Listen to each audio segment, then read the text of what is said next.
Bueno, vamos a meternos de lleno en esta crisis global que explotó a principios de 2026. Y todo comenzó en un solo lugar, un punto de estrangulamiento crítico para el mundo entero. Fíjense en este número, 20%. Puede que no suene a mucho, pero representa la parte del consumo diario de petróleo del mundo que pasa sí o sí por el estrecho de Hormuz. Estamos hablando de 20 millones de barriles cada día, una cifra de verdad asombrosa. Y esa es la pregunta del millón que de repente tuvieron que enfrentar los mercados y los gobiernos. ¿Qué pasa cuando todo ese flujo, de un día para otro, simplemente se detiene por un conflicto militar? Ok, para entender la magnitud de todo esto, primero tenemos que ver por qué este pequeño tramo de agua es tan, pero tan importante, y qué fue lo que pasó exactamente.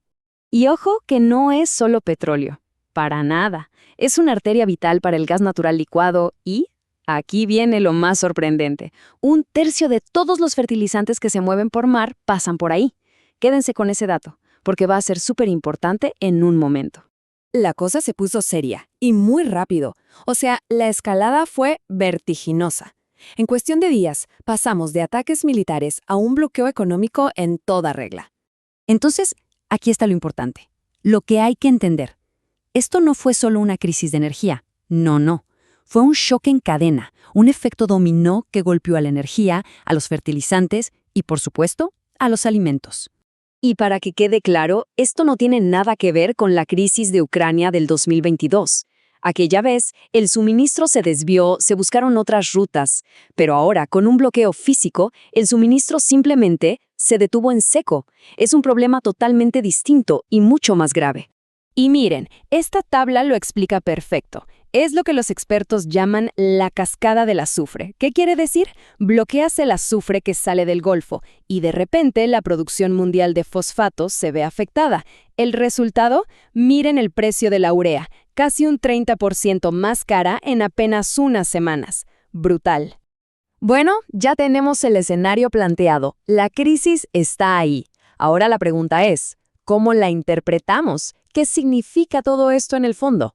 Vamos a ver 3 formas muy diferentes de analizarlo, 3 puntos de vista de expertos. La primera visión viene de alguien muy importante en el mundo financiero, Larry Fink, el CEO de BlackRock. Y lo que él dice es que esta crisis está acelerando un cambio fundamental, el fin de la globalización como la conocíamos y el inicio de una era de autosuficiencia nacional. Él le pone un nombre a esto, pragmatismo energético. ¿Y qué es? Pues básicamente es dejar un poco de lado los ideales de una transición verde pura y dura y enfocarse en lo práctico, tener energía segura y barata para que todo siga funcionando. Sobre todo, dice, con la inteligencia artificial que consume una cantidad de energía bestial. Pero, claro, no todos están de acuerdo. Hay una visión completamente opuesta. La de Yanis Varoufakis, el exministro de Finanzas de Grecia. Para él esto no es pragmatismo, es una decisión política muy clara, con ganadores y perdedores muy bien definidos. Él lo llama keynesianismo militar. Su teoría es que se desvía dinero público hacia armas y guerra, lo que estimula la economía del complejo militar e industrial, mientras se le impone austeridad a todo el resto de la gente. Un sistema que enriquece a unos pocos a costa de la mayoría. Y por último, tenemos una tercera mirada, más desde la macroeconomía, la del analista Joris Hasford. Para él, esto es más que una crisis, es literalmente el punto de quiebre, el momento en que el orden económico que conocíamos desde la Segunda Guerra Mundial se rompió por completo. Él lo describe como la trampa de estanflación. Piénsenlo así, el shock de oferta es tan grande que los bancos centrales se quedan sin salidas. ¿Qué hacen? Suben las tasas de interés para frenar la inflación, aún a riesgo de provocar una recesión terrible, o aceptan la inflación alta, dejando a las economías estancadas. No hay opción buena. Ok, ya hemos hablado de macroeconomía, de grandes teorías, pero al final del día, ¿quién paga los platos rotos de todo esto? ¿Quién siente el golpe de verdad? Pues como dice el mismo Varoufakis, la cosa es bastante clara. El impacto más duro y más directo lo siente la gente común y corriente, en todo el mundo. Y es que el golpe se siente en el día a día. El combustible para ir a trabajar, más caro.